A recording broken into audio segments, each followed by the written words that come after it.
Chapitre 12. Solitude de Monseigneur Bienvenu. Il y a presque toujours autour d'un évêque une escouade de petits abbés comme autour d'un général une volée de jeunes officiers. C'est là ce que ce charmant saint François de Sales appelle quelque part les prêtres blancs-becs. Toute carrière a ses aspirants qui font cortège aux arrivées. Pas une puissance qui n'est son entourage, pas une fortune qui n'est sa cour. Les chercheurs d'avenir tourbillonnent autour du présent splendide. Toute métropole a son état-major. Tout évêque un peu influent a près de lui sa patrouille de chérubins séminaristes, qui fait la ronde et maintient le bon ordre dans le palais épiscopal, et qui monte la garde autour du sourire de Monseigneur. Agréé à un évêque, c'est le pied à l'étrier pour un sous-diacre. Il faut bien faire son chemin, l'apostolat ne dédaigne pas le canonicat. De même qu'il y a ailleurs les gros bonnets, il y a dans l'Église les grosses mitres.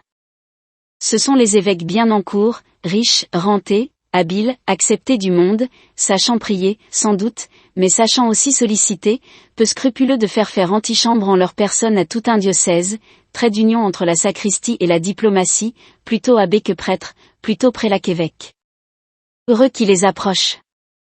Gens en crédit qu'ils sont, ils font pleuvoir autour d'eux, sur les empressés et les favorisés, et sur toute cette jeunesse qui sait plaire, les grasses paroisses, les prébendes, les archidiaconats, les aumôneries et les fonctions cathédrales, en attendant les dignités épiscopales.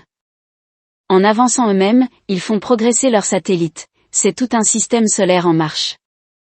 Leur rayonnement empourpre leur suite. Leur prospérité s'émiette sur la cantonade en bonne petite promotion. Plus grand diocèse au patron, plus grosse cure aux favoris. Et puis Rome est là. Un évêque qui sait devenir archevêque, un archevêque qui sait devenir cardinal, vous emmène comme conclaviste, vous entrez dans la rote, vous avez le pallium, vous voilà auditeur, vous voilà camérier, vous voilà monsignor, et de la grandeur à imminence il n'y a qu'un pas, et entre imminence et la sainteté il n'y a que la fumée d'un scrutin. Toute calotte peut rêver la tiare. Le prêtre est de nos jours le seul homme qui puisse régulièrement devenir roi, et quel roi, roi. Le roi suprême. Aussi quelle pépinière d'aspiration qu'un séminaire. Que d'enfants de cœur rougissant, que de jeunes abbés ont sur la tête le pot au lait de Perrette. Comme l'ambition s'intitule aisément vocation, qui sait. De bonne foi peut-être et se trompant elle-même, béate qu'elle est. Monseigneur Bienvenu, humble, pauvre, particulier, n'était pas compté parmi les grosses mitres. Cela était visible à l'absence complète de jeunes prêtres autour de lui. On a vu qu'à Paris, il n'avait pas pris. Pas un avenir ne songeait à se greffer sur ce vieillard solitaire. Pas une ambition en herbe ne faisait la folie de verdir à son ombre. Ses chanoines et ses grands vicaires étaient de bons vieux hommes, un peu peuple comme lui, murés comme lui dans ce diocèse sans issue sur le cardinafat, et qui ressemblaient à leur évêque, avec cette différence qu'eux était finie, et que lui était achevé. On sentait si bien l'impossibilité de croître près de Monseigneur Bienvenu qu'à peine sortis du séminaire, les jeunes gens ordonnés par lui se faisaient recommander aux archevêques d'Aix ou d'Auch, et s'en allaient bien vite. Car enfin, nous le répétons, on veut être poussé. Un saint qui vit dans un excès d'abnégation est un voisinage dangereux, il pourrait bien vous communiquer par contagion une pauvreté incurable, l'ankylose des articulations utiles à l'avancement, en somme, plus de renoncement que vous n'en voulez, et l'on fuit cette vertu galeuse. De là l'isolement de Monseigneur Bienvenu. Nous vivons dans une société sombre. Réussir, voilà l'essaignement qui tombe goutte à goutte de la corruption en surplomb. Soit dit en passant, c'est une chose assez hideuse que le succès. Sa fausse ressemblance avec le mérite trompe les hommes. Pour la foule, la réussite a presque le même profil que la suprématie.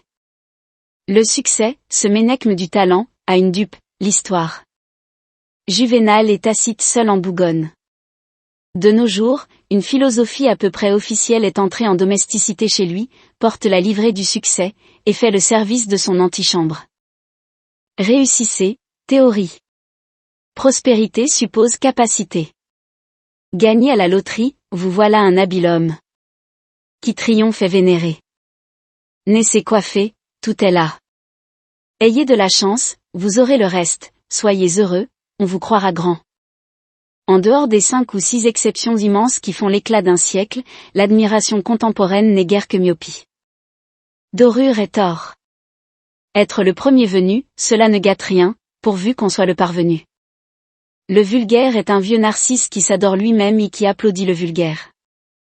Cette faculté énorme par laquelle on est Moïse, Échille, Dante, Michel-Ange ou Napoléon, la multitude la décerne d'emblée et par acclamation à quiconque atteint son but dans quoi que ce soit.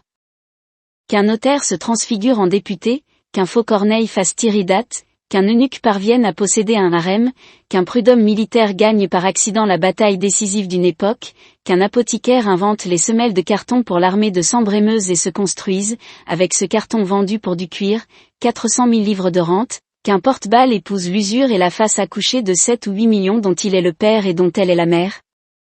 Qu'un prédicateur devienne évêque par le nasillement, qu'un intendant de bonne maison soit si riche en sortant de service qu'on le fasse ministre des Finances, les hommes appellent cela génie, de même qu'ils appellent beauté la figure de Mousqueton et majesté l'encolure de Claude. Ils confondent avec les constellations de l'abîme les étoiles que font dans la vase molle du bourbier les pattes des canards.